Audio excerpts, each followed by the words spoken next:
Dice Stroustrup que los algoritmos constituyen una formalización de código.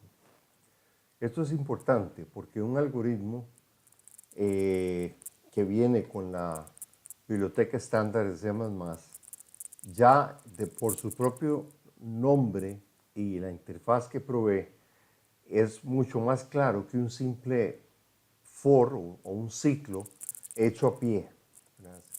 Es importante conocer qué son los algoritmos que están incluidos en la biblioteca estándar para poder utilizarlos preferiblemente con respecto a simples ciclos. Es mejor irnos por los algoritmos que existen. Vamos a ver por encimita algunos de los aspectos y algunos ejemplos de algoritmos. Okay.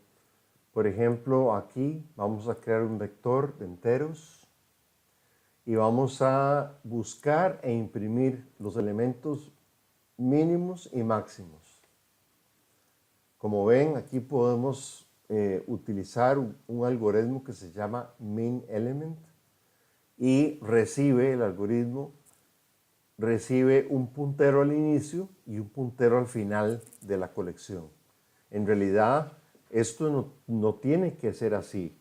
Yo le puedo mandar acá cualquier par de algoritmos, de iteradores, siempre que sean iteradores de una misma colección. ¿Ok? Pero no tiene que ser desde el principio hasta el fin. Puede ser cualquier subconjunto. Una vez que tenemos el iterador ubicado, entonces podemos hacer estrella iterador y nos da el valor. MaxElement nos va a buscar el elemento más grande en este grupo, o sea, en este caso el 6, y nos va a retornar la posición. Podemos imprimir ese valor utilizando la estrella MaxPos. Esto es lo que es típico de un contenedor, de un algoritmo y de el uso de iteradores. Aquí están los tres elementos de STL, ¿verdad? Para ordenar todos los elementos, simplemente llamamos el algoritmo sort, le pasamos un puntero, un iterador al inicio de la conexión y un iterador al final para hacer el sort. Vean que aquí, como vamos a modificar la colección, el orden, entonces no pasamos un iterador constante, sino pasamos un iterador corriente. ¿Okay? Acá podemos hacer, acá podemos buscar en el rango desde el inicio hasta el fin de la colección, podemos buscar el valor 3. Y este nos va a retornar un iterador que llamamos post3, ¿sí? Y este iterador post3 va a tener uno o dos posibles valores. Si existe un 3 en esta colección, entonces va a apuntarnos a ese número 3. Si no existe un 3 en esta colección, entonces post3 va a ser igual al iterador de fin de colección. Entonces, cuando invocamos el algoritmo reverse, que lo que hace es invertir los números, va a invertir iniciando en la posición de post 3 y terminando en la posición de fin de colección. ¿Okay? En el caso de que el 3 no se hubiera encontrado, este rango pasado a reverse va a ser el rango nulo, porque el iterador de inicio va a ser igual al iterador de fin y no va a pasar nada absolutamente. En este caso, sabemos que hay un 3, entonces sí sabemos que se va a hacer una impresión. Aquí hacemos un for, ¿verdad? Hacemos por valor, porque el valor de la colección es de enteros. ¿Okay? Y vamos a tener el valor mínimo, un 1, el valor máximo es un 6, Y cuando recorremos todos los elementos de la colección, nos damos cuenta de que desde donde estaba el 3 hasta el final está al revés. Ven, aquí estaba, donde está este 6, aquí estaba el 3. Era 3, 4, 5 y 6. Esta sección, ese rango fue el que fue invertido. Utilizando C++ más viejo, entonces no podíamos hacer la inicialización, esta inicialización de la lista, initializer list, ¿ok? No podíamos hacer eso. Entonces teníamos que forzosamente hacer algo como pushback y meter ahí todos los elementos, ¿ok? Para buscar los elementos, o sea, para aplicar los algoritmos a la colección, teníamos que forzosamente indicar el tipo de cada algoritmo. Y si nos equivocábamos acá, era un problema. ¿Ven? O sea, ahora todo esto que está aquí lo podemos reemplazar por auto. ¿Ven? Ver post3 también.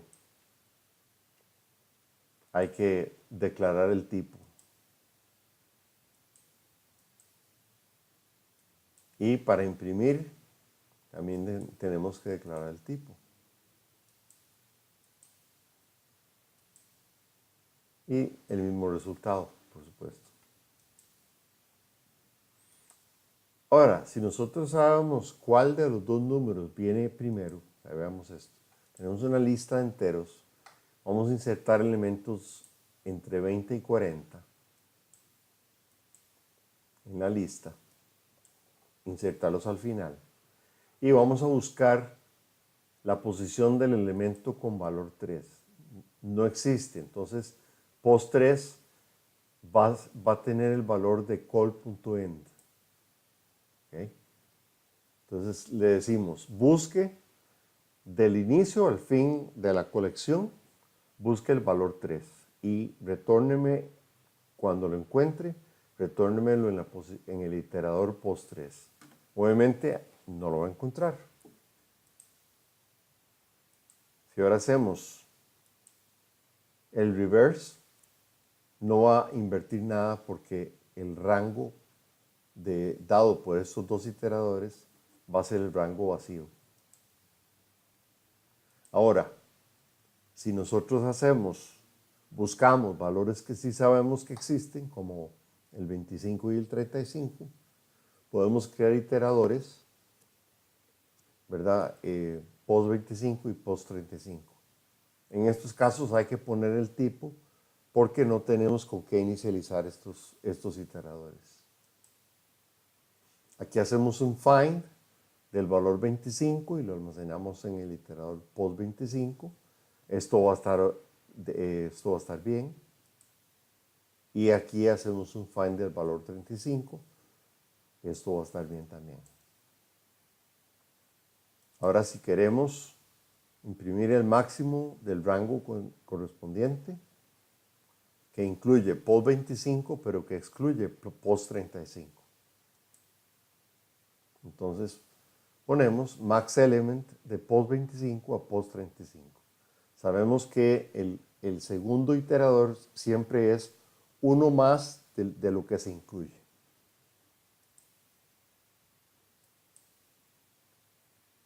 Y para incluir la última posición, ¿verdad? Entonces, incrementamos el iterador para que entonces se incluya el número 35. ¿Ven? La primera impresión nos da 34, la segunda impresión nos da 35. En este caso, sabemos, porque aquí podemos verlo, que el valor 25 está antes que el valor 35. Por lo tanto, sabemos que el rango post 25, post 35 está bien formado.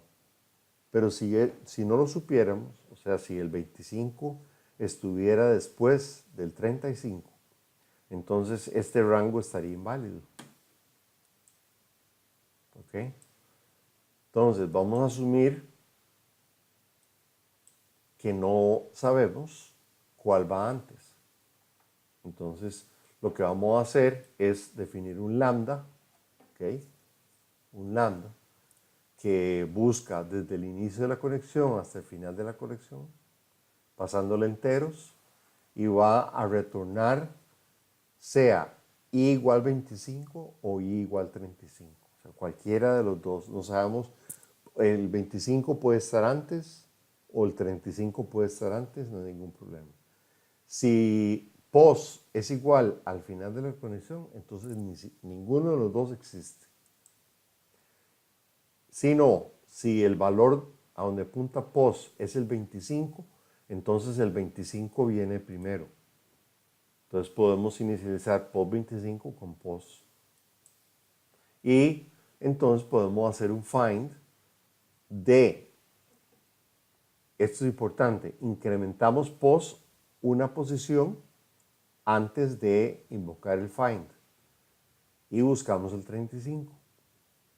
Entonces pos 35 va a encontrar si hay un 35. Entonces aquí podemos ver cuál es el máximo elemento entre pos 25 y pos 35. ¿Okay? Acordémonos, esto excluye pos 35. Y si pos 35 no es el final de la colección, entonces podemos imprimir lo que haya en pos 35, que sabemos que va a ser el número 35. Y luego incrementamos el iterador pos 35. Volvemos a ejecutar max element con el nuevo pos 35, que incluye el 35. ¿Okay? Si el último else es que definitivamente encontramos el 35 y lo encontramos de primero. Entonces inicializamos pos 35 con pos, hacemos un find para encontrar la posición del 25, como incrementando el pos antes de invocar el find. ¿Okay? Hacemos una búsqueda en el rango pos 35, pos 25, vemos que es el rango inverso a esto, porque sabemos que el 35 está antes que el 25, entonces ahí imprimimos el valor, comparamos el pos 25 con el final de la colección. Ahora incrementamos el iterador pos 25 y se lo asignamos a él mismo. Esto es equivalente a hacer más pos 35. Es nada más para que vean cuál sería un posible uso de la función auxiliar next. Y aquí podemos imprimir el elemento máximo entre pos 35 y pos 25, incluyendo el 25. ¿Ok? Ahora, hay algo muy importante que hay que tener en cuenta, y es que los algoritmos siempre trabajan en forma de escritura sobre escritura por default. Entonces, para insertar necesitamos utilizar iteradores de inserción. Luego pronto los vemos, pero por ahora es importante saber que los algoritmos no asumen que, o más bien, los algoritmos asumen que hay espacio en el contenedor destino. ¿Ok? Entonces, por ejemplo, ¿qué pasa si tenemos una colección de enteros, una lista de enteros, y tenemos un vector de enteros, pero está vacía? ¿Okay? Nos da un error si tratamos de copiar de la primera colección a la segunda colección. Esto nos va a dar un error en tiempo de ejecución. ¿Por qué? Porque call 2 está vacío. Entonces no tiene dónde escribir. ¿Ok? Hay dos formas en las cuales podemos preparar el contenedor destino. ¿Ok? Aquí tenemos la lista de enteros como antes.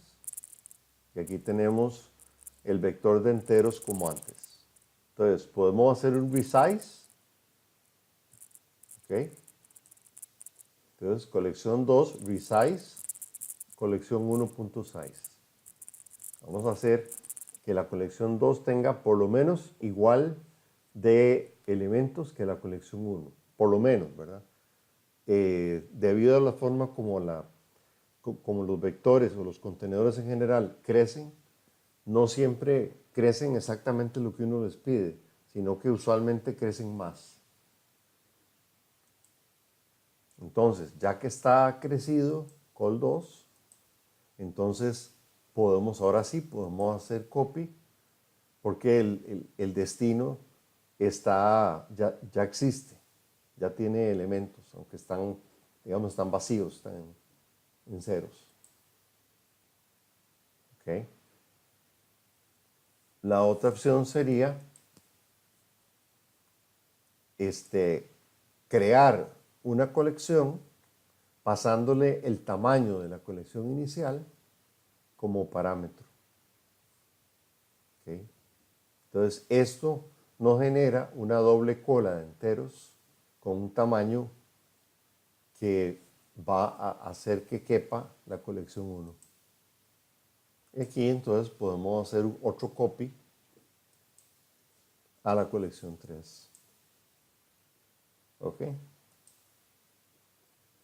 Ahora, ¿cómo hacemos para que un algoritmo trabaje en modo de inserción?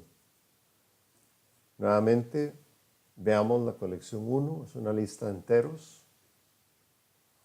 Entonces vamos a copiar los elementos de la colección 1 en la colección 2 haciendo un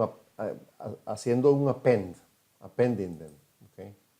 Vamos a crear el col2 y lo que hacemos es que en lugar de pasar col2.begin, pasamos la función backInserted, le pasamos la colección y esto lo que nos retorna es un iterador de inserción que apunta al final de la colección 2, que en este caso es el puro inicio, ¿verdad? También se pueden insertar los elementos de la colección 1 en la colección 3, pero insertándolos al inicio. Esto lo que hace es invierte el orden de los elementos. ¿Ven? Aquí invocamos otra función auxiliar de iteradores que se llama frontInserter.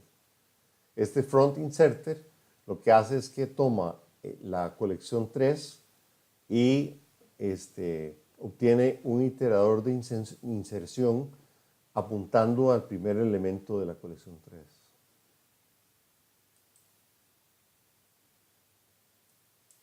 ¿Okay? Para copiar elementos de la colección 1 en una colección 4, col 4, que resulta ser una colección asociativa, tenemos que la única forma de insertar es usando el inserter, el método, la función inserter, que se le pasa la colección, bueno, en este caso el conjunto, y el iterador que apunta a donde queremos que inserte, que sería al inicio del col 4. Este es el único insertador que funciona para colecciones asociativas.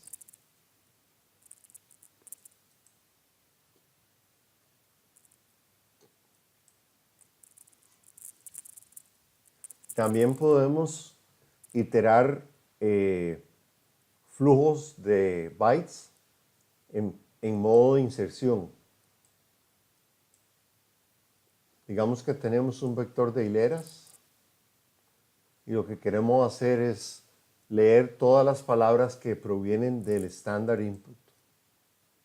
Entonces, source es todas las hileras hasta que llegue a fin de archivo o que haya un error de algún tipo. Destination es el vector de string en inserting mode. Entonces, ¿cómo hacemos? Hacemos un iterador de input stream que le decimos que lea hileras y hacemos, ese es el inicio de la fuente, ponemos el final de la fuente que es el mismo eStream iterator pero sin nada acá en el constructor y ponemos un back inserter call. Entonces, en esta línea, todo lo que escribamos en el teclado se va a ir insertando palabra por palabra, brincándose todos los espacios en blanco en la colección esta que es un vector de hileras. ¿Ok? Aquí podemos ordenar, luego de esto podemos ordenar la colección de hileras, el vector de hileras, y podemos imprimir todos los elementos, pero sin duplicados. ¿Cómo se hace eso? Hacemos uso del algoritmo Unique Copy, que requiere un contenedor que esté ordenado, como ya lo tenemos, y definimos un iterador de salida de streams, salida de bytes, que se ata al objeto de salida estándar, que es la pantalla, y que separa cada uno de los elementos que saca, que son cada uno una palabra, con un cambio de línea. ¿Ok? Ahí está. También podemos iterar en reversa. Iterar en reversa es algo interesante también. Digamos, podemos insertar elementos de 1 al 9 en el vector de enteros. ¿Ok? Y si queremos ahora imprimirlos en orden inverso, vean qué interesante. Vean qué cosa más sencilla. En lugar de hacer call.cbegin y call.cend, hacemos call.crbegin y hacemos call.crend. O sea, CR significa constant reverse. Entonces, este constant reverse begin apunta al último elemento y este constant reverse end apunta al primero. Ahora vamos a dar un dibujito. Y la salida de esto va a ser la pantalla.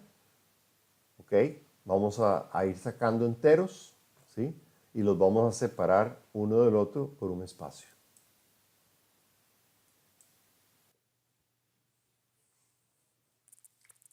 Vamos a examinar algo que no es de primera instancia intuitivo, pero que muestra sutilezas de la biblioteca estándar y que muestra también algunas consecuencias de usar iteradores. Muestra además la diferencia de usar iteradores versus utilizar las funciones miembros de los tipos de los contenedores.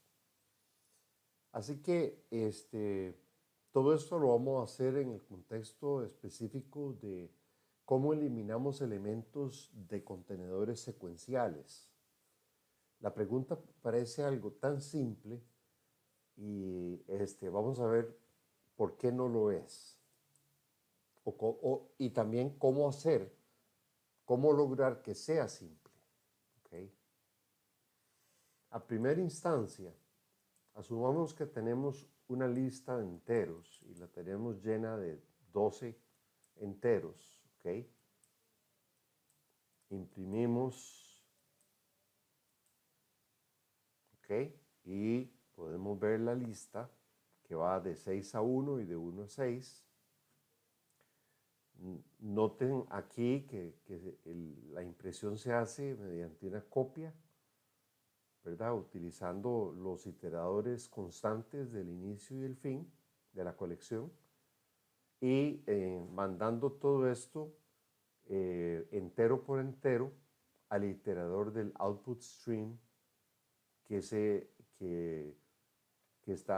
está adherido a la pantalla o a la salida estándar. Entonces, tenemos esto. Okay. Entonces, vemos que los iteradores van del primero al último. Claro, el último en realidad está una posición después. El último iterador está una posición después del último elemento. Ok. Si ahora nosotros decimos remove como el algoritmo para eliminar valores de las colecciones, dando el rango, el rango de donde queremos eliminar ese valor, y diciendo cuál es el valor que queremos eliminar. Entonces, vemos que queremos eliminar el número 3, entonces obviamente aquí está el 3, ¿verdad? Y aquí está el otro 3, entonces esos dos 13 se van a eliminar. Después de hacer el remove y volvemos a imprimir la colección de inicio a fin, de la misma forma, nos llevamos una pequeña sorpresa. Resulta que la colección tiene todavía 12 elementos. ¿Ok? Entonces estaríamos diciendo, ¿qué pasó? Bueno, lo importante aquí es ver una cosa. ¿Ven ustedes algún 3? No, ¿verdad? Entonces no hay 13. Todos los 13 fueron eliminados. ¿Qué fue lo que pasó? No hay nada malo en esto. No hay ninguna pulga, no hay ningún error en el algoritmo. Si ustedes ven, al eliminar los dos 13, todos los elementos a la derecha, que son 4, 5 y 6, aquí al final, se mueven hacia la izquierda, ¿verdad? Pero eso no hace que estos últimos dos elementos ya se copiaron, se copiaron del puro final hacia dos posiciones a la izquierda, debido a la eliminación de los dos 3. Pero estos quedan ahí. ¿Qué sentido tendría ponerlos en 0 o algo así? ¿Cómo sabemos que eso sería lo adecuado? No, o sea, simplemente en el rango delimitado por los iteradores que se representan aquí como flechas rojas, se han eliminado los números 3. Y ahora esa secuencia entre esos dos iteradores ya no tiene número 3. Entonces está correcto. Ahora, si lo que queríamos era, además de eliminar el número 3, eliminar los elementos que sobran, entonces estamos haciéndolo en la forma incorrecta. ¿Ok? Entonces no se debe usar el remove únicamente o el remove como algoritmo. Entonces vamos a presentar dos opciones. Una Una utiliza el remove como el algoritmo remove y otra, vamos a ver, utiliza una función que es parte de la clase lista, ¿ok? Y que hace lo que realmente queremos que haga, ¿ok? Entonces vamos primero a ver cómo podemos rescatar esto utilizando algoritmos de la biblioteca estándar. Primero imprimimos todos como antes. Después eliminamos todos número 3 con el valor 3, pero lo importante, retenemos el iterador que apunta después del último elemento que fue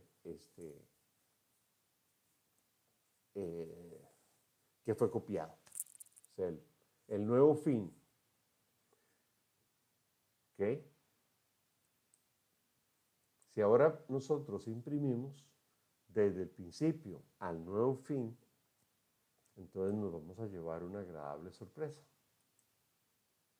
Vemos que ya en realidad no están los elementos estos 5 y 6, no aparecen. Esto es porque estamos utilizando no el fin de la colección, sino el fin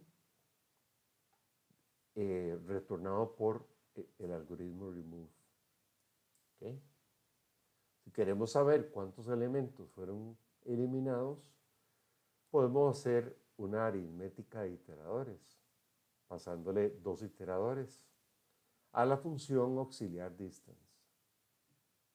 Esto nos va a imprimir que el número de elementos eliminados fueron 2. ¿Okay?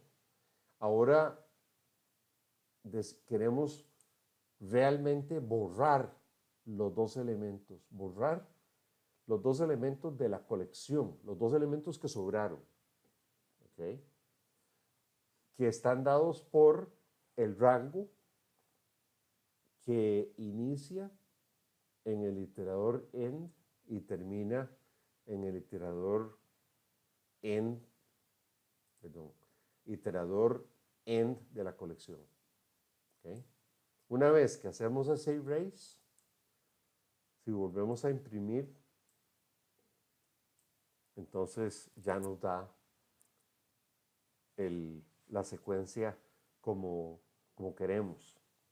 Pero vean que tenemos que hacer 2 pasos, el remove y luego un erase. Y ven que el erase es un método de la lista. ¿Ok? Entonces, aquí vamos llegando a la lección más importante.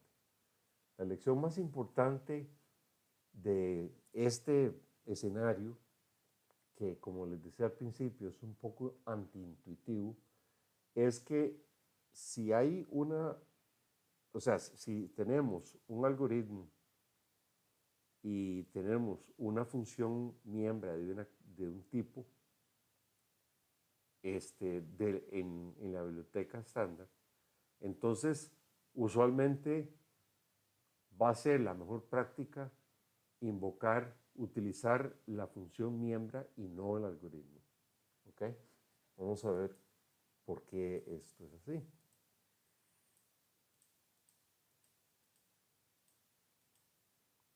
Vean aquí estamos haciendo exactamente lo mismo que hicimos en el slide anterior. Estamos invocando primero remove, ¿ok? El valor de retorno de remove se lo vamos a pasar a call.erase, ¿sí? Y les vamos a pasar también el fin de la colección para que haga las 2 cosas y al final nos devuelva la conexión solo con los números que queremos. Pero esta línea, aunque lo logramos meter en una sola línea, tiene bajo rendimiento. Entonces, porque obviamente tiene que mover elementos, entonces, y tiene que hacerlo 2 veces. Entonces, ¿verdad? Si uno ahora imprime, ¿de acuerdo? Ya tenemos la colección reducida. Pero hay una mejor forma. Hay una mejor forma y que tiene mejor rendimiento y es utilizar no el algoritmo remove, sino la función miembro remove de la colección. En este caso, de la lista. Entonces, call.remove, le pasamos el valor. Entonces, ahí se va a dar al mismo tiempo algo semejante a haber invocado el remove, el algoritmo remove y luego el método erase. Pero se va a hacer de una sola forma y mucho más eficiente. ¿Ok? Si aquí imprimimos el resultado, ¿ven? Vemos que ya no hay 4 y la colección en efecto se hizo más pequeña. ¿Ok? Entonces, la consecuencia que podemos obtener de hacer esto, de ver esto en detalle, es que tenemos que preferir las funciones miembros a los algoritmos. Los contenedores, no secuenciales, tienen una limitación importante y que hay que tener en mente. O sea, estamos hablando de los contenedores asociativos y de los contenedores no ordenados. ¿Cuál es la limitación? Algoritmos como remove necesitan mover elementos o copiar elementos, lo cual está prohibido por la estructura constante de los contenedores no secuenciales. Acordémonos que en los contenedores secuenciales podemos perfectamente mover la posición de un elemento en una colección, copiarlo, moverlo a otro sitio. Mientras que en un contenedor no secuencial, la posición está dada por la llave. La llave en el caso de los asociativos y el valor hash en caso de los contenedores que no tienen orden.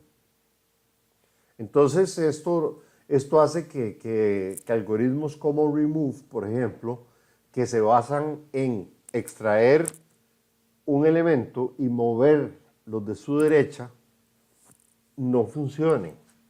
¿Ok? Vamos a ver aquí por qué. Todo tiene que ver con la estructura.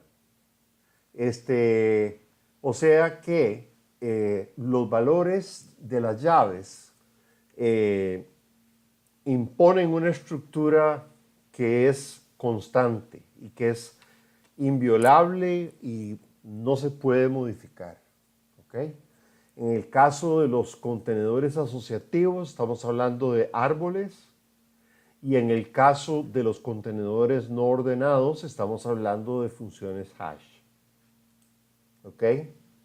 Entonces, tanto el orden como los valores de las llaves está fijo. Ojo de las llaves, no de los valores asociados a las llaves en casos como mapas. En mapas sí podemos modificar el valor asociado a una llave, pero no podemos modificar la llave en sí. ¿Okay?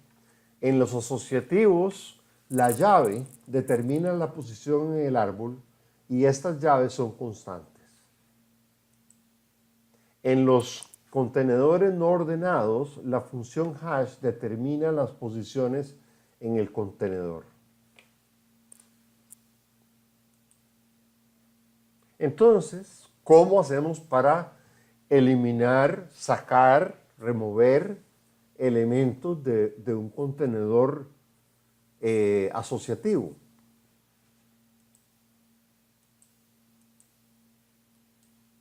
Digamos que tenemos un conjunto de enteros, ¿ok? Y que queremos eliminar todos los elementos que tengan el valor 3. El algoritmo remove no sirve, no va a funcionar. Si tratamos de usarlo, nos da un error de compilación. ¿Por qué? Por lo que acabo de decir, porque el remove, al quitar un elemento, mueve los de su derecha. Entonces lo que hay que hacer es más bien utilizar la función miembra que se llama erase, o el método erase. Como así, call.erase 3. Así de fácil. Y esta función erase retorna el número de elementos que fueron eliminados, que fueron removidos de la colección.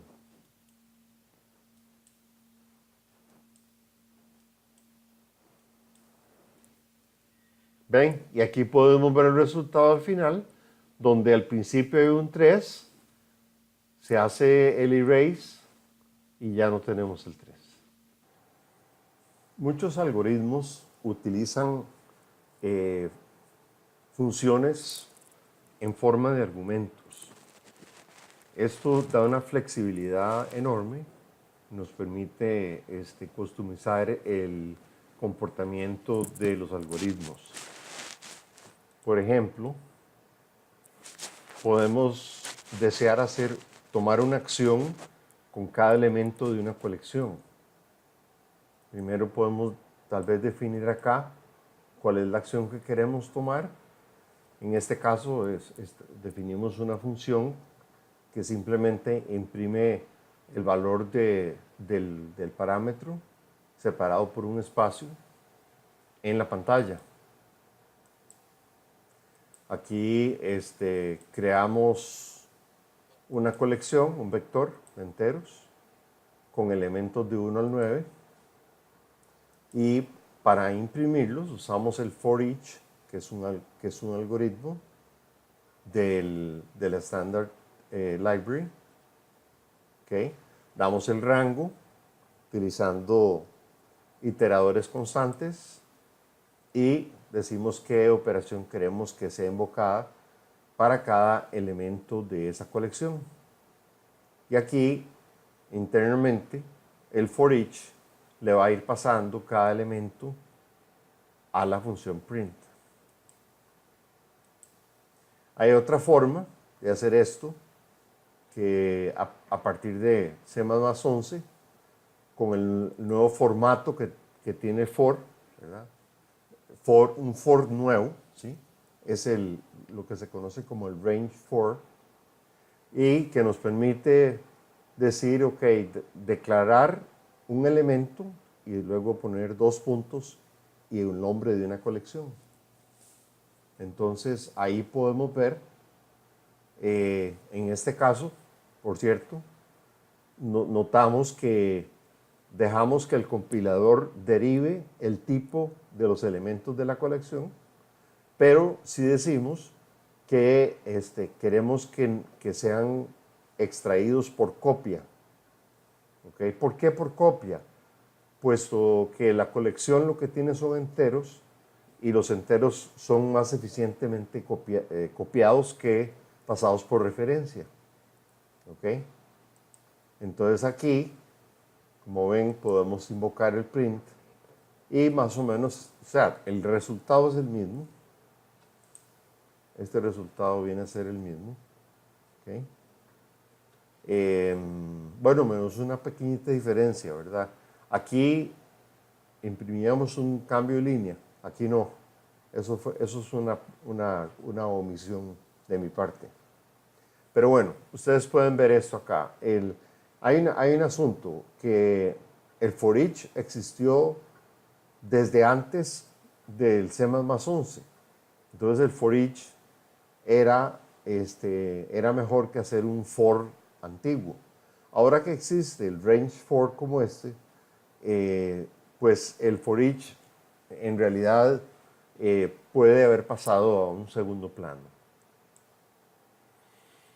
Un algoritmo que nos permite tomar elementos de una colección y transformarlos mediante una operación dada y almacenar los resultados de esa transformación en otra colección, por supuesto que utilizando iteradores, porque acordémonos que los iteradores son los que conectan los contenedores con los algoritmos. ¿Okay? Entonces, esto es el transform. Podemos ver un ejemplo. Aquí la función que vamos a invocar va a ser square, que básicamente es algo que hace, recibe un valor entero y lo eleva al cuadrado y lo retorna. Entonces, ¿cómo usamos esto? Bueno, primero, vamos a insertar del 1 al 9 en un conjunto de enteros. ¿Okay? Vemos que en conjunto de enteros, para insertar, tenemos la función insert. ¿Okay? Y luego vamos a transformar los elementos de la colección 1 y los vamos a pasar a la colección 2, insertando al final, ¿okay? O sea, poniendo el algoritmo a funcionar en modo de inserción y dando la operación square como la operación transformadora. Y al final nos va a dar, podemos ver el resultado de convertir esta colección a los cuadrados. Aquí vamos a definir un predicado de un elemento que se conoce como unary predicate. Un predicate es una función que retorna bool. ¿Okay? Entonces, en este caso, la función se llama que si es primo. Entonces, le pasamos un entero y nos retorna si ese entero es un número primo o no es un número primo. Entonces, aquí está el código, ¿verdad? Ese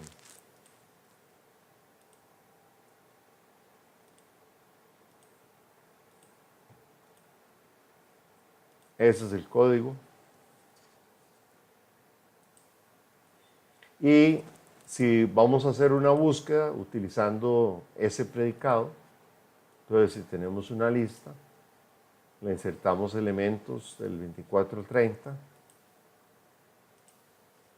y hacemos una búsqueda utilizando el find if. O sea, el find if versus el find. ¿Verdad? El find, buscamos un número o un elemento. En el find if le pasamos un predicado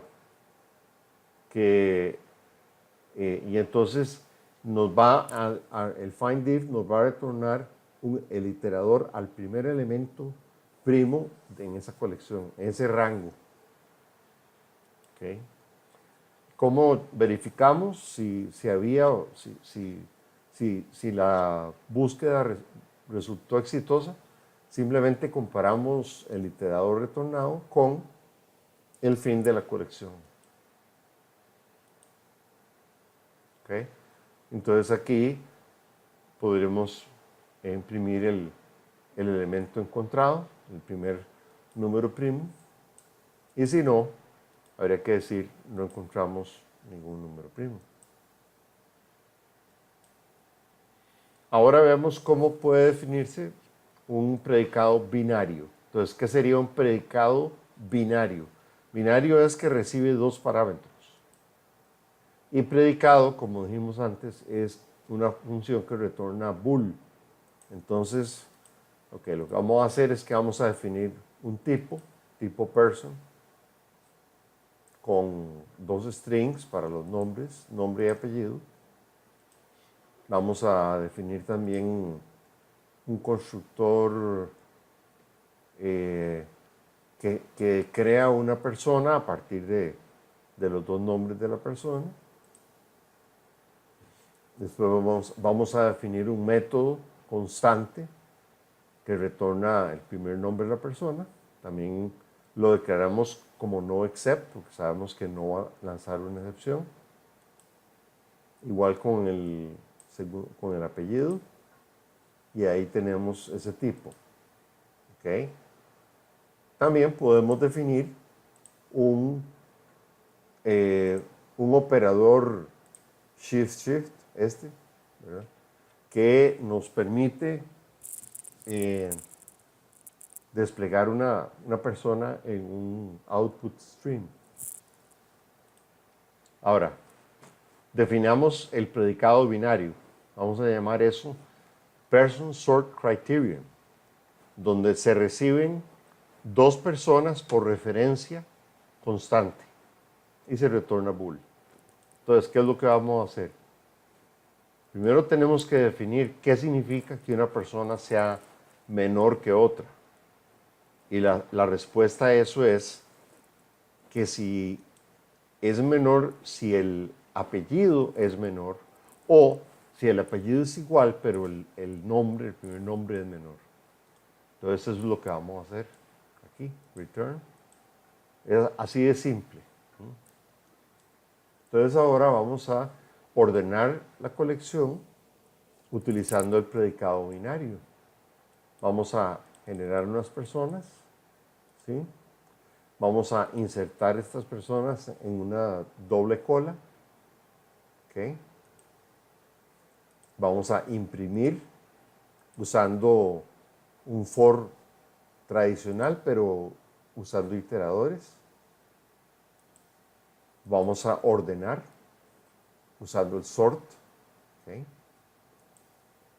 Y indicando cuál es el criterio para hacer el sort. O sea, le pasamos el predicado binario y luego imprimimos el contenido de la colección que podemos ver acá. Aquí estaba antes del sort. Ven, está totalmente en cualquier orden. Ven el apellido ARM, que debiera ir de primero. Está aquí casi que de último. Y aquí después del sort queda ARM, queda de primero y todo lo demás queda ordenado.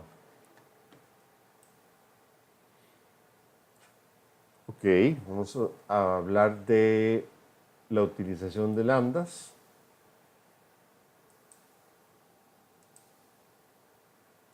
Usar un lambda.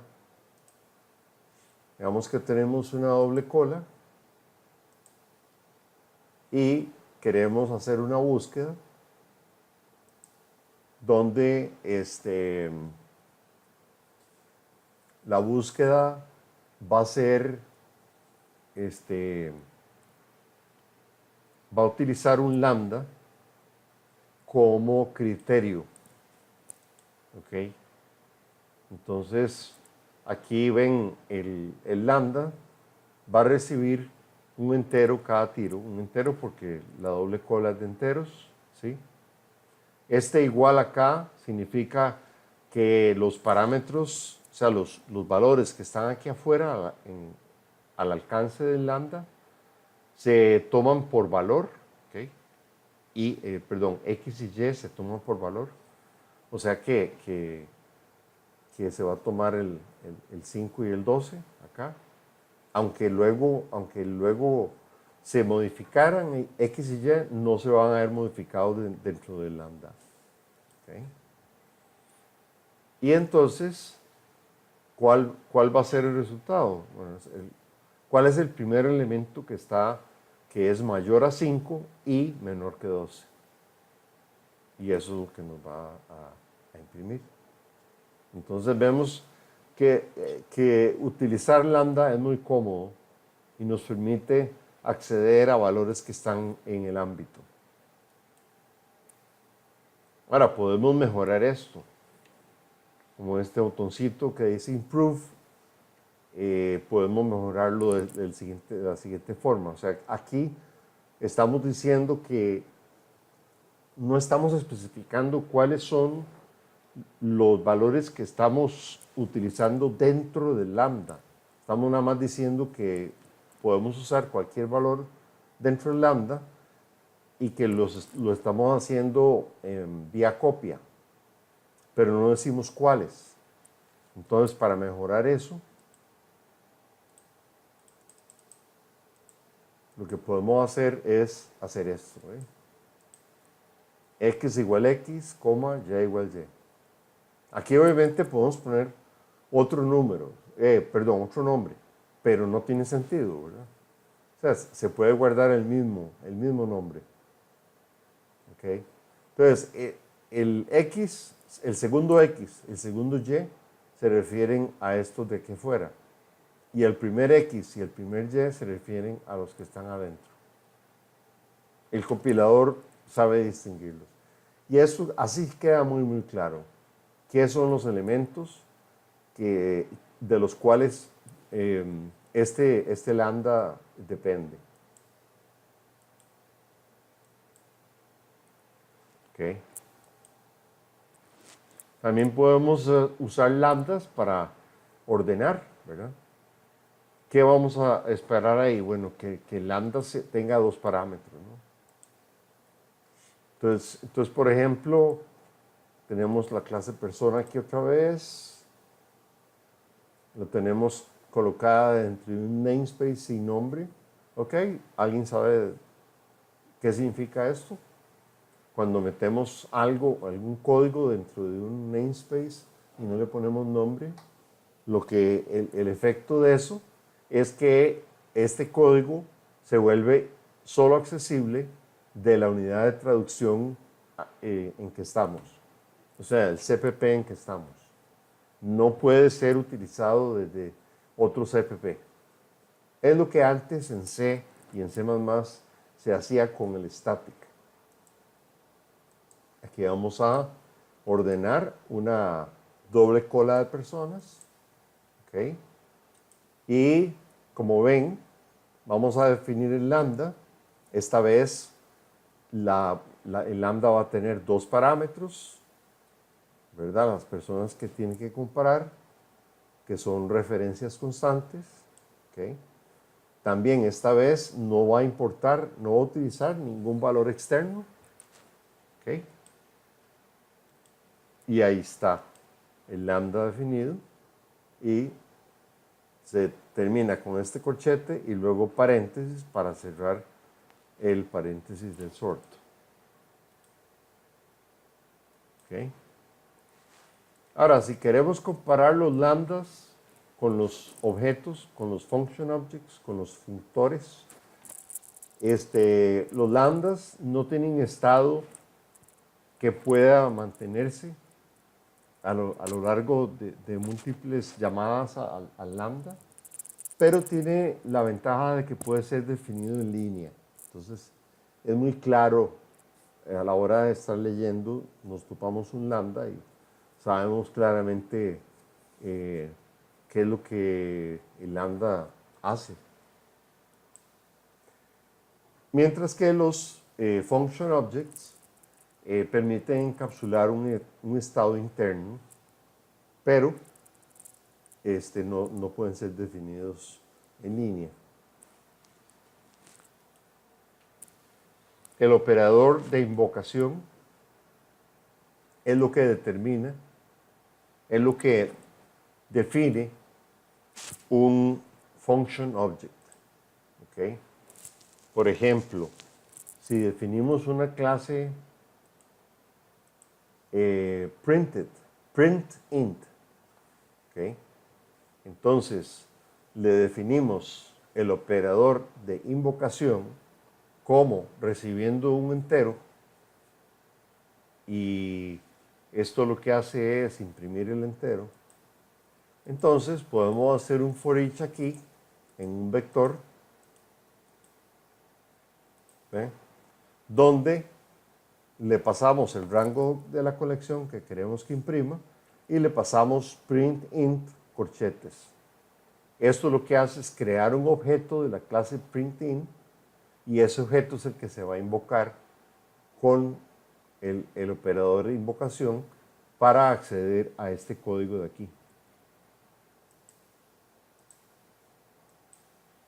¿Okay? También tenemos la opción de utilizar funciones template y ver cómo se comparan con objetos, con function objects. ¿Okay?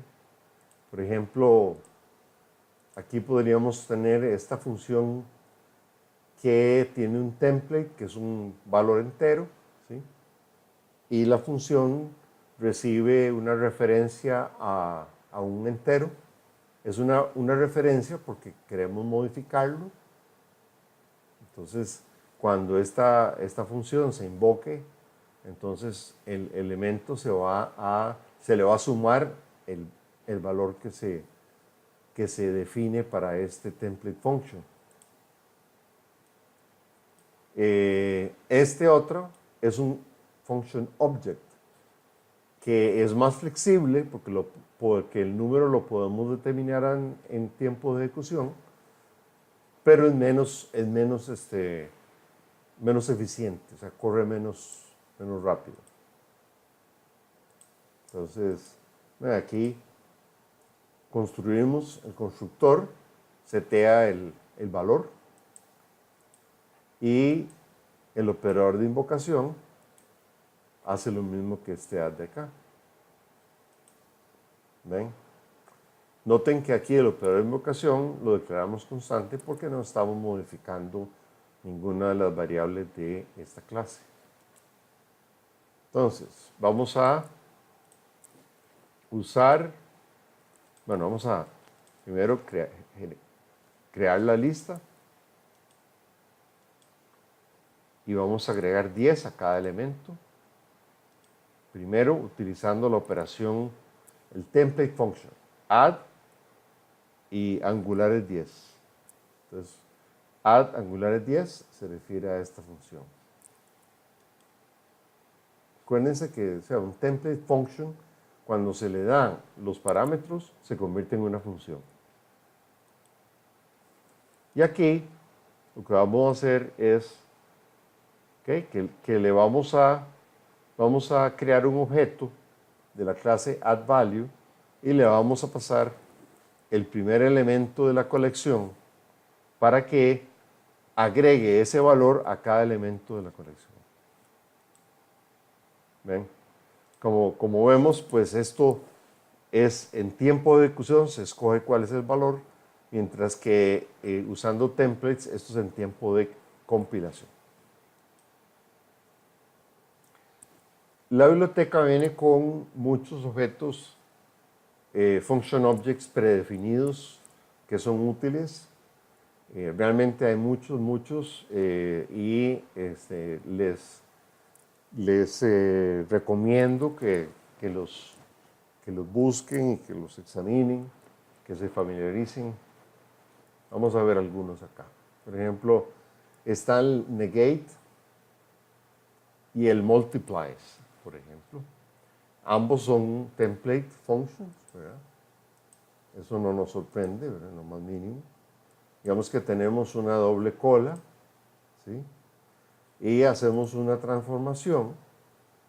Y la transformación la vamos a hacer dentro de la misma cola, o sea, la salida de transform va a ser el inicio de la cola. Y la operación que vamos a hacer es la operación negar con el tipo entero. Ahora, ¿qué es negar? Es simplemente cambiar el signo. Pasar de positivo a negativo o de negativo a positivo. ¿Okay? Aquí tenemos otra. ¿Okay? Transform. Y destination. Okay, aquí este transform lo que hace es que en realidad tiene dos secuencias de fuentes, ¿sí? O sea, primero que nada la que está definida por este rango de acá, ¿sí? Y luego la que comienza con este iterador, que es ella misma, ¿verdad? Y el destino va a ser ella misma también. ¿Okay? Entonces, aquí lo que vamos a hacer es que vamos a multiplicar cada uno de los elementos en la primera colección con los elementos correspondientes de la segunda colección, que es ella misma, y lo vamos a colocar el resultado en la misma colección. Y la operación que vamos a hacer entre estos valores es una multiplicación de enteros. O sea, vamos a elevar al cuadrado cada uno de los elementos de la colección. ¿Ok? ¿Ven qué elegante?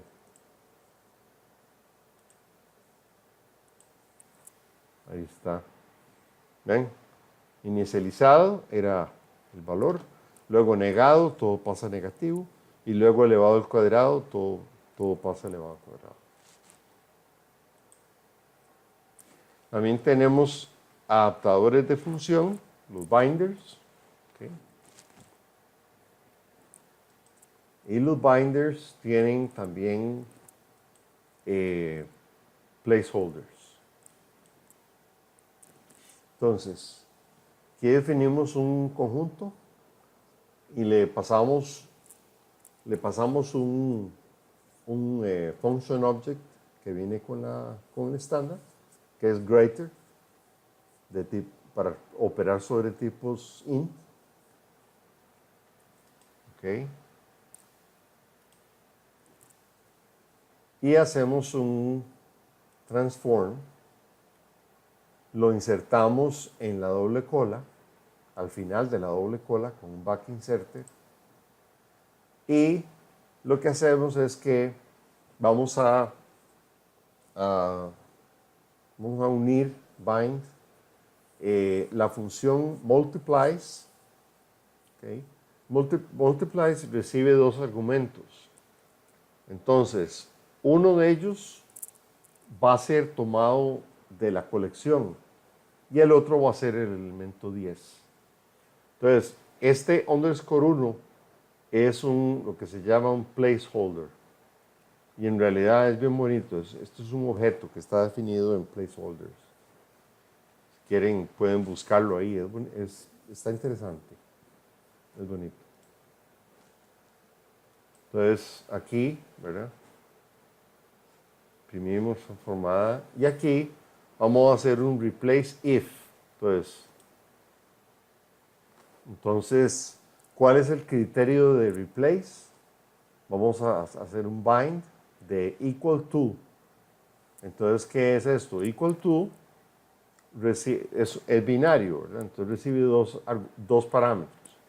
El primero va a ser un parámetro sacado de la colección 2, ¿ok?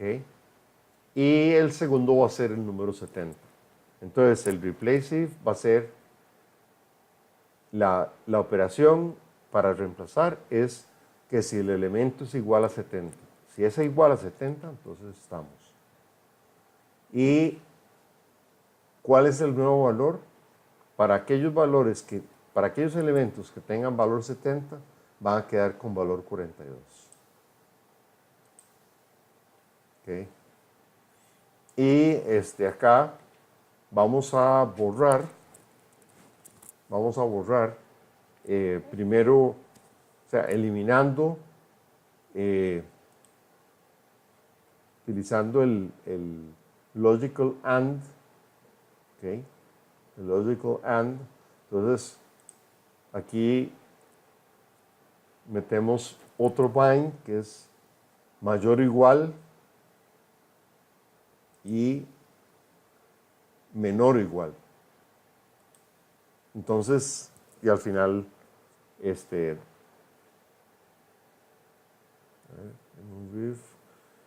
sería el iterador del final, ¿sí? O sea, queremos eliminar los elementos.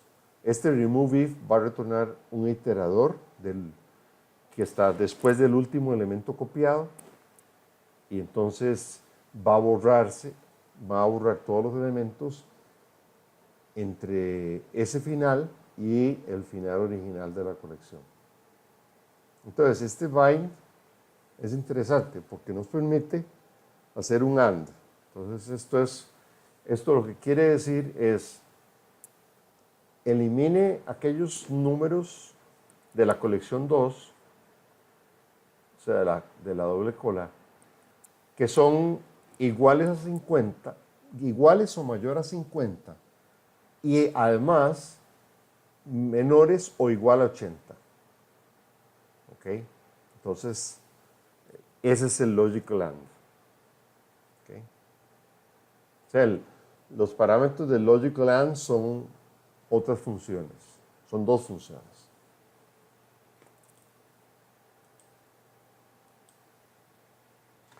Como ven, aquí están los placeholders, namespace placeholders, y el objeto underscore 1 es un objeto inicializado así de la clase underscore ph con parámetro angular 1, o sea, representa el número 1, por así decirlo. ¿Okay? Aquí está la estructura ph, ¿okay? Que es la estructura de los placeholders, que tiene un template que es entero. ¿Okay? Bien, ahora venimos a un aspecto que es más filosófico que otra cosa, pero es sumamente importante que lo tengamos en mente. Y eso es, ¿cuál es la política general para manejar los errores en STL? O sea, en la biblioteca estándar. Bueno, esto es igual a la política general que tiene C++ ante los errores. El énfasis de C++ es en el rendimiento más que en la seguridad. O sea, esto no quiere decir que nuestros programas en C++ no son seguros, no. Es que la seguridad es responsabilidad del programador. Entonces, lo que esto simplemente quiere decir es que el lenguaje le da al programador toda la potestad para determinar a dónde y cuándo y cuántas veces desea verificar que los parámetros y las precondiciones o las postcondiciones se cumplan, etcétera, etcétera. No hace ningún trabajo por sí solo el lenguaje, sino que eso lo deja en manos del programador. Y esto es la filosofía general de C++ y también se aplica, por supuesto, en el Standard Library. Entonces, ¿qué sucede en cuanto a errores en tiempo de ejecución? Digamos que tenemos dos vectores vacíos, ¿sí? Y primero, o sea, obtenemos un iterador al inicio de la primera colección. Este iterador va a apuntar a una posición, o sea, está apuntando fuera de la colección porque la colección está vacía. Entonces no hay primera posición, ¿verdad? Entonces aquí, cuando hacemos más post, estamos incrementando un iterador que ya está en el último lugar posible. Entonces esto nos va a dar un error. Este más post nos va a dar un error. ¿Ok? O sea, la idea aquí era invertir los números entre este iterador y este. Pero resulta que este iterador post ya está en el final, entonces no lo podemos incrementar.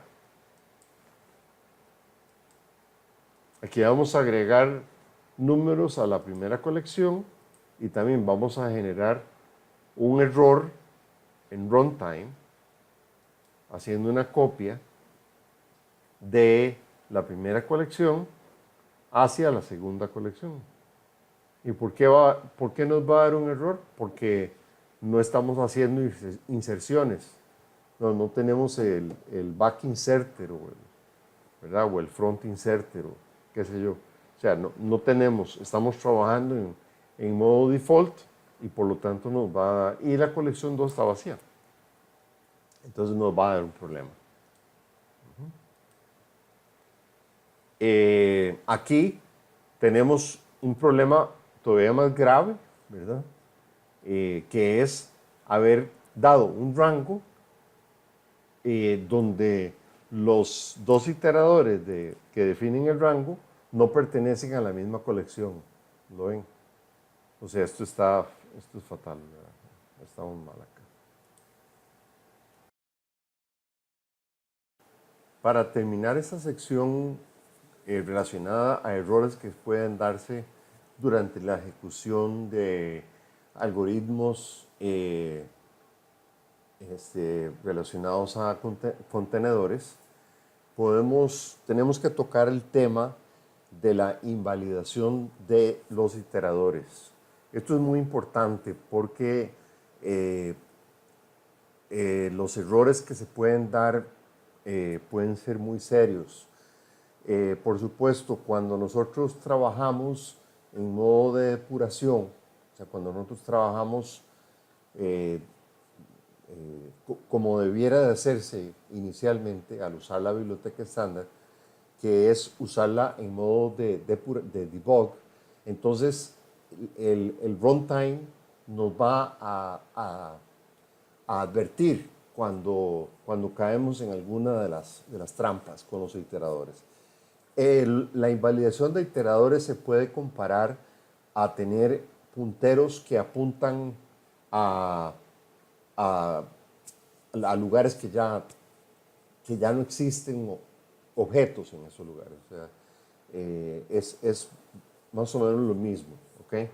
Y los resultados son igual de catastróficos. Entonces hay que examinar cómo se hace para lidiar con esto, con este fenómeno. ¿Okay?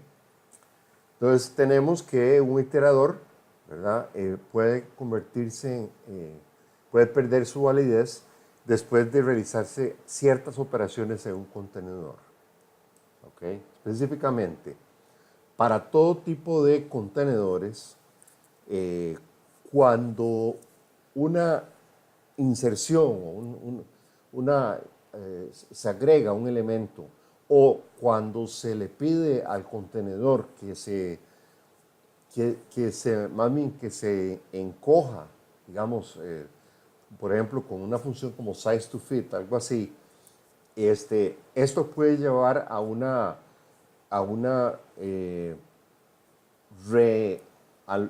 reallocation del contenedor. O sea, el contenedor puede decir, ok, voy a pedir nueva memoria porque necesito crecer o porque necesito reducirme.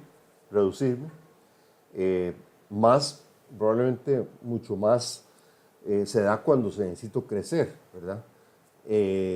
Entonces, necesito más memoria, se solicita más memoria y se copia el contenedor actual en esa nueva memoria. Y por supuesto, entonces, todos los iteradores que tenemos van a estar apuntando ilegalmente. Entonces, no los podemos usar. Entonces, aquí tenemos que tener mucho cuidado y tenemos que usar algunos métodos que hay precisamente para este fin. Saber cuánto campo nos queda y de antemano saber cuántos elementos vamos a insertar aproximadamente y poder asegurarnos de que el contenedor tiene el tamaño suficiente para que en una operación donde vamos a tener que estar trabajando con iteradores, el contenedor no tenga que ser reemplazado por otro contenedor en una memoria distinta. Entonces esta es la parte donde tenemos que planear de antemano. ¿Ok? Bien. Ahora, para vectores y otros contenedores que son contiguos, ¿verdad? Como la doble cola, como las hileras, ¿verdad? Etcétera. Hay unas pocas. Cuando nosotros hacemos una inserción o removemos un elemento que no sea al final, entonces todo lo que está a la derecha de esa posición de inserción o de eliminación tiene que moverse a la izquierda. ¿Okay?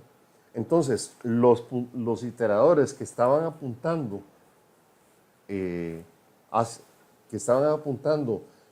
en la posición donde se borró o más a la derecha, van a quedar afectados, van a quedar invalidados.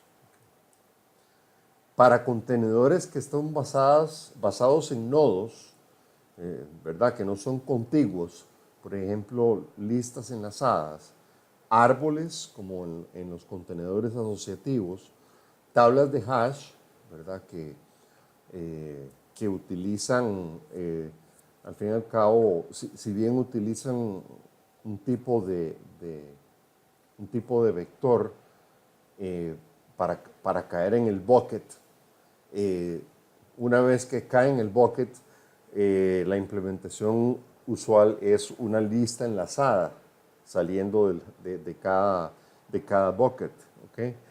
Entonces, viene a ser lo mismo. Entonces, si nosotros borramos un elemento, entonces se afectan los iteradores que estén apuntando a él. ¿Okay? Quiere decir que si nosotros vamos recorriendo un contenedor basado en nodos y si se da cierta circunstancia, queremos borrar un nodo, entonces lo que tenemos que hacer es asegurarnos de que vamos a incrementar el iterador antes de que se vuelva inválido, ¿verdad? Podemos usar el post incremento en la variable del iterador o podemos usar otro iterador que lo tenemos vía la función auxiliar next, ¿verdad? Cualquiera de esas dos opciones es una buena solución. ¿Okay? Ahora, por ejemplo, en todos los contenedores que no son ordenados, o sea, que usan tablas de hash y listas enlazadas, como dijimos antes, las referencias y los iteradores a los elementos borrados se invalidan. Pero el resto de los iteradores y referencias no se invalidan. Lo mismo pasa aquí con las listas enlazadas, ¿verdad?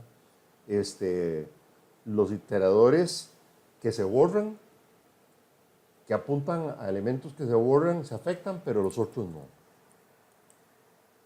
Y a la hora de insertar, entonces, todos los iteradores se invalidan cuando ocurre que el número de elementos final, ¿verdad? Llega al valor que se calcula por esta función. O sea, el factor de carga multiplicado por el número de buckets que tenemos en el hash table. Entonces, cuando eso sucede, el contenedor, el hash table, automáticamente hace un rehash. Entonces es para crecer, ¿no? Esta es la forma como crecen los contenedores no ordenados. Entonces, obviamente aquí todos los iteradores se pierden. De otra forma, cuando hacemos una inserción, no se ven afectados los iteradores. ¿Okay? Para estas cosas hay que hacer experiencia, hay que generar experiencia en esto definitivamente que planeo dejar ejercicios para que puedan obtener experiencia en este tema y que no sea un área de preocupación. ¿Okay? Bueno, hasta aquí llegamos en este segmento.